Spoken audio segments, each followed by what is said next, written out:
Bonjour à tous. Alors, je vais vous montrer un peu ce qu'il vous faut pour faire un purificateur de foin.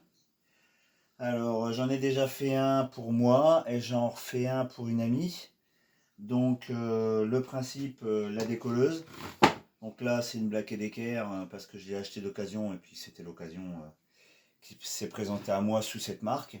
Mais ça peut convenir avec tout un tas d'autres décolleuses à tapisserie. Celle-là est pratique parce que déjà d'une on voit bien le niveau à travers le plastique et c'est une 4 litres. Donc voilà. Donc j'ai raccourci le tuyau parce que ça sert à rien d'avoir un tuyau de je sais pas combien de mètres. D'une part parce que ça mettra plus longtemps à aller jusqu'au purificateur. Et après aussi le principe c'est de pouvoir le mettre le plus près possible pour avoir un encombrement le plus court possible. Donc voilà, donc moi j'ai coupé le tuyau, j'ai mis un raccord à sertir multicouche parce qu'en fin de compte le diamètre va très bien à l'intérieur de mon tuyau et j'ai juste eu besoin de mettre un serrage en acier. Donc voilà. C'est tout, il n'y a rien de spécial. Donc ça c'est la décolleuse. Vérifiez bien quand vous l'achetez d'occasion qu'elle ne soit pas trop entartrée à l'intérieur. Donc voilà. J'ai mon thermomètre pour mettre sur le couvercle, acheté sur Amazon pour 9 €. À bien vérifier que ça démarre au moins à 60 degrés. Parce que de toute manière, il faut que ça monte au-delà de 60 degrés. Donc, voilà. Mes deux rondelles pour mettre à mon arrivée d'eau pour quand je vais serrer ne pas esquinter le plastique de la poubelle. Donc ça s'achète dans le commerce, c'est pas très cher. Et mon tuyau multicouche. Donc moi j'ai déjà fait plusieurs tests. C'est le principe du serpentin est assez pratique. Donc moi je vais les sertir, mais bon vous pouvez acheter les mêmes raccords à visser. J'aime bien le principe parce que quand vous allez le mettre dans la poubelle, à l'intérieur de la poubelle, même serré, vous allez pouvoir le basculer pour pouvoir nettoyer la poubelle de chaque côté. Donc ça c'est quand même très pratique. Sans avoir à l'enlever à chaque fois quand vous allez laver la poubelle. Vous allez mettre un coup de brosse, la paille va tomber au fond, vous penchez la poubelle, vous penchez votre tuyau et vous pouvez aller rechercher la paille qui est au fond sans aucun problème. Donc ça, donc voilà, automatiquement là les trous sont pas encore faits. Donc ça c'est un tuyau de 16.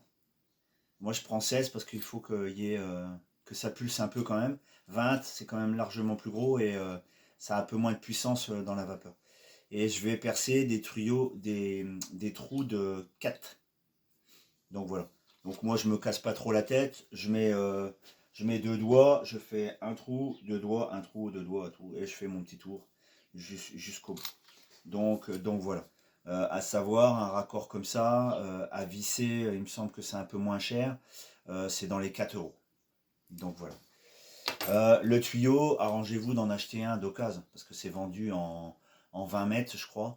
Donc voilà quoi. Si vous avez un tuyau de cuivre, ça fait pareil, exactement pareil. Donc voilà. Donc ça, le tuyau. J'ai un petit morceau de grille en aluminium que j'ai récupéré d'occasion, donc coupé à la taille. Je vais y mettre des pattes là ici, de chaque côté, pour pouvoir que quand je vais le poser dans la poubelle, ils viennent au-dessus de mon tuyau, qui ne viennent pas toucher le tuyau. Voilà. Je ne le fixe pas à la poubelle pour pouvoir l'enlever et pouvoir le nettoyer assez facilement. C'est pour ça que j'ai pris de l'aluminium. C'est quand même plus pratique. Et les pattes, pareil, je m'arrange pour mettre de l'aluminium. Donc voilà, ça c'est la grille qui va aller au fond. Alors moi j'ai trouvé que, comme le mien, mes purificateurs, enfin mon purificateur est dehors, j'ai trouvé que la décolleuse, elle mettait longtemps à chauffer. Et automatiquement le tuyau qui se balade à l'air libre a tendance à refroidir la vapeur. Donc vous allez avoir beaucoup d'eau qui va être dans la poubelle mais pas de vapeur. Donc moi ce que j'ai trouvé le principe c'est d'emballer le tuyau dans de la mousse. Comme ça, dès que ça sort, la chaleur, elle reste bien dans le tuyau et elle va bien dans la poubelle pour s'évaporer. Ça, c'est pareil, ça coûte strictement. Voilà. Et aussi prévoir un programmateur. Donc moi, j'ai pris une marque vraiment n'importe laquelle. J'ai quand même pris un programmateur qui va dehors, parce qu'on ne sait jamais, il peut y avoir des éclaboussures, il peut y avoir n'importe quoi. Et ce qui me permet aussi, c'est que je prépare mes filets, je mets ça dans la poubelle et je programme. Comme ça, le lendemain matin, quand je rentre du travail, mes filets sont prêts et j'ai plus qu'à les servir. Donc voilà, ça c'est fait. Bien sûr, il y a l'essentiel, c'est-à-dire la poubelle. Donc moi, j'ai 2 ânesses. J'ai pris une poubelle de 240 litres. À s'arranger que, bon c'est une occasion, hein, à s'arranger que l'intérieur il n'y ait pas eu de produit ou qu'il n'y ait pas de restant de peinture ou de quoi que ce soit qui soit amené à se décoller avec la vapeur.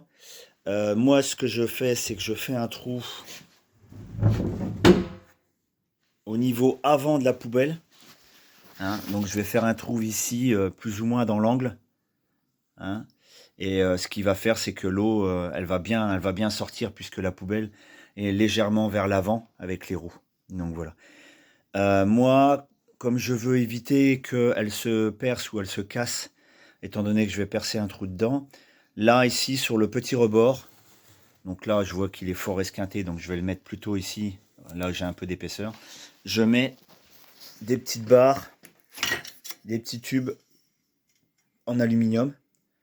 Donc je vais venir le couper ici dans la longueur et je vais venir l'insérer légèrement au maillet là, et ça bougera pas, hein. Ça évite vraiment que cette bordure là elle tape un peu trop souvent et puis qu'elle pète. Donc voilà.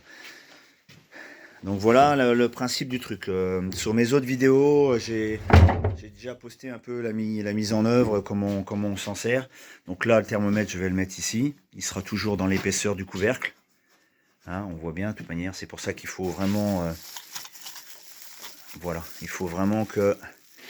Là, c'est du 3 cm 5 de sonde. Donc ça va aller... ça va vraiment aller pile poil. Ce qui permet d'avoir la température en haut. Comme ça, si la température en bas, vous l'aurez de toute manière, c'est aucun problème avec la vapeur.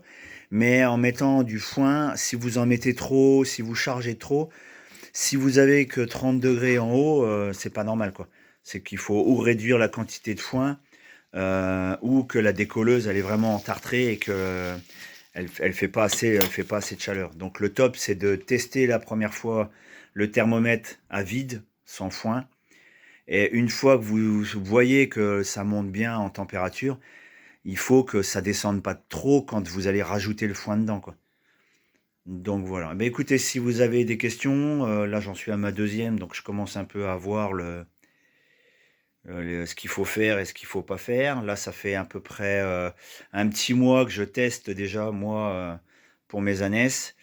Et je me suis fait vraiment une petite mise en place pour que ça soit le plus pratique possible. C'est une contrainte. Quoi que vous fassiez, ça sera une petite contrainte supplémentaire. Mais franchement, ça en vaut la peine par rapport aux résultats de santé de vos animaux. Allez, je vous dis au revoir. Salut!